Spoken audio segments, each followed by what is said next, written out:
bom a gente poder falar um pouquinho do nosso mandato, falar com vocês, parabenizar, né, vocês por fazendo esse programa importante. Eu acho que um canal como esse a gente consegue divulgar um pouquinho do nosso mandato, falar um pouco sobre política, do que é do legislativo, do dia a dia. E a Assembleia vive dias muito recentemente, passamos por uma eleição novamente de mesa, né? Eu acho que é importante a sociedade pernambucana a gente mostrar, através dos canais, das redes sociais, e poder mostrar nosso trabalho do dia a dia como deputado. Com certeza, A nossa deputado, com certeza. intenção é essa.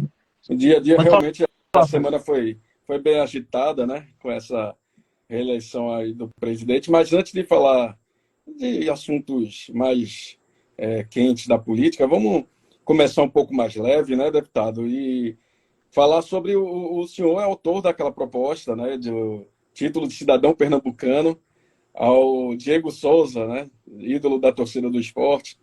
Como é que foi, deputado, para o senhor fazer essa homenagem ao Diego Souza? E o senhor, que tem uma votação expressiva, de repente deve ter torcedores, eleitores do senhor, que são torcedores do Santa Cruz e do Náutico. Como é que eles reagiram? Comentaram alguma coisa com o senhor? O senhor escutou algum comentário, alguma brincadeira? Eles ficaram querendo saber quando é que vai ter o do Pipico, do Cook, brincando, brincadeiras à parte. Mas eu acho que foi muito interessante. Obviamente, futebol é paixão, né? Muito emoção. Quando mexe com paixão e emoção, tem alguns comentários que faz parte, é natural, mas na grande maioria dos comentários que a gente participou, entendendo mesmo o título do Cidadão Diego, acho que não é o cara que veio aqui pela terceira vez a Pernambuco, mora aqui, tem um sonho, fala de Pernambuco para fora das nossas fronteiras, tem áudios dele viralizados nas redes sociais, no WhatsApp, que Recife é o lugar que ele quer morar, que Pernambuco é o lugar importante da vida dele, a família dele está aqui. Eu acho que com relação às outras torcidas do Náutico, Santa Cruz foi bem, por incrível que pareça, até a gente apoiando mesmo. Acho que o Diego merece, por tudo que o título cidadão pernambucano, muitas pessoas confundem. Cada deputado tem, uma vez por ano, poder conceder esse título a alguém, alguma pessoa que de fato, seja na área esportiva, enfim, em qualquer tipo de área, mas que fala de Pernambuco para fora das nossas fronteiras. Eu acho que Diego sintetiza muito bem. Ninguém vai morar 3 vezes numa cidade se não gostasse, se não quisesse estar perto. Eu acho que foi muito bacana, a repercussão foi muito positiva. Eu acho que um embaixador do esporte e agora de Pernambuco oficialmente.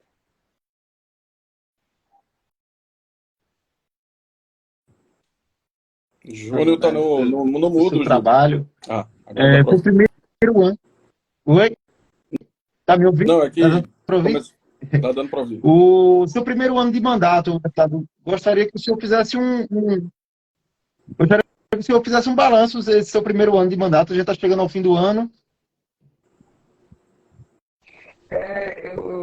Primeiro ano de mandato, eu tinha uma noção do que era a Assembleia Legislativa, porque minha mãe, a atual prefeita de Camaragibe, doutora Ana Dez, foi deputada, né? Eu fui suplente à época, passou 2 anos na Assembleia. Eu tinha uma ligeira noção. Estão me escutando?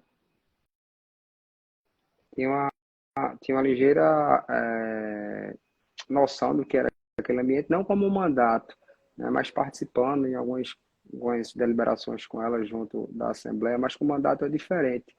E digo sempre que esse mandato, esse primeiro ano de mandato, eu pergunto a alguns deputados de 3 ou 4 mandatos, foi muito intenso esse primeiro ano de Assembleia. A gente passou por 2 votações importantes com relação à escolha de conselheiros do Tribunal de Contas, que vão passar 30, 40 anos como conselheiro do Tribunal de Contas, passando por votações importantes, como a questão do ICMS, enfim, a eleição de mesa, quando começa o biênio, a própria antecipação de mesa, temas importantes para Pernambuco que passaram nesse ano. E alguns deputados brincam que esse ano valeu por 4 anos de outros mandatos, que foi muito intenso, né? Aquela Assembleia, e aí parabenizar também a mesa diretora que conseguiu fazer o protagonismo da Assembleia, trazer pautas importantes para que essa casa possa, de fato, ter o poder de levar as políticas públicas na ponta, seja através de leis, seja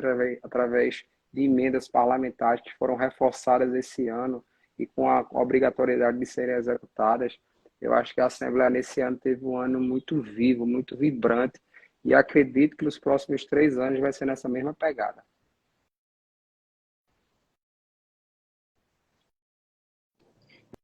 Acho que a internet de Fred aí deu uma travada e terminou caindo.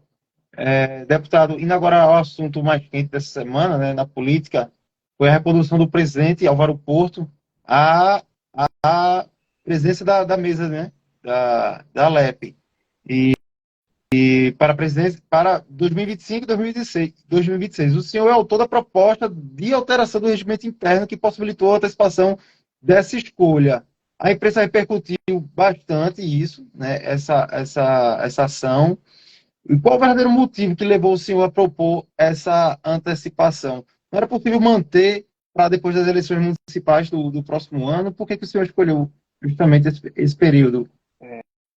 Primeiro, Arthur, antes de entrar com uma proposição dessa, a gente vê o sentimento da casa, a gente escuta os pares, escuta os parlamentares, né? Tanto é que o nosso projeto de resolução foi aprovado por unanimidade, nosso amigo Fred voltou agora aí, foi aprovado por unanimidade pelos pares da casa, e é nada mais que a reafirmação do que o presidente Álvaro vem fazendo ao longo do seu mandato, do seu compromisso com a casa, de reafirmar a questão do poder legislativo quanto à autonomia e independência.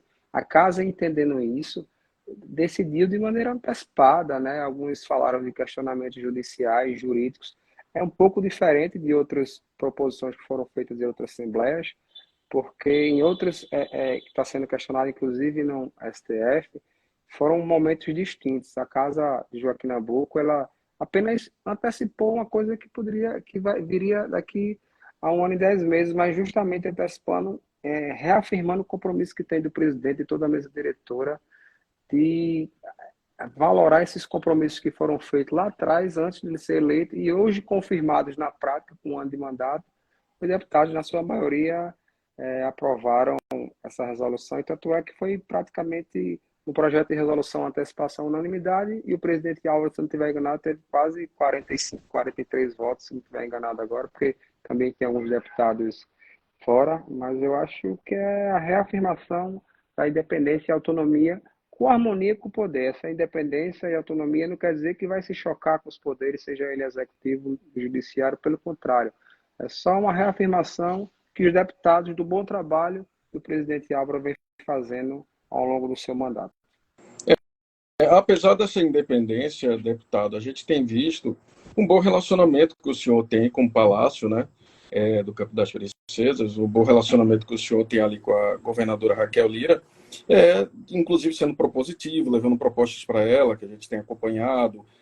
Em votação de alguns projetos, o senhor votou encaminhamento conforme o governo. Só que o senhor faz parte de uma federação que tem o PCdoB e o PT, né, que é o Brasil da Esperança, em que reafirmou lá em agosto, começou independente um ano, né, uma bancada independente, depois chegou lá para agosto e virou uma bancada da oposição. Como é que para o senhor tá tendo que administrar esse bom relacionamento que o senhor tem, inclusive com a mãe do senhor, né, prefeita de Camaragibe, doutora Nadege, que participa dos eventos que a governadora tem feito? Como é que o senhor tem conseguido administrar essa questão de tentar ser um pouco mais conciliador com essa postura de estar numa federação que faz oposição ao governo do Estado?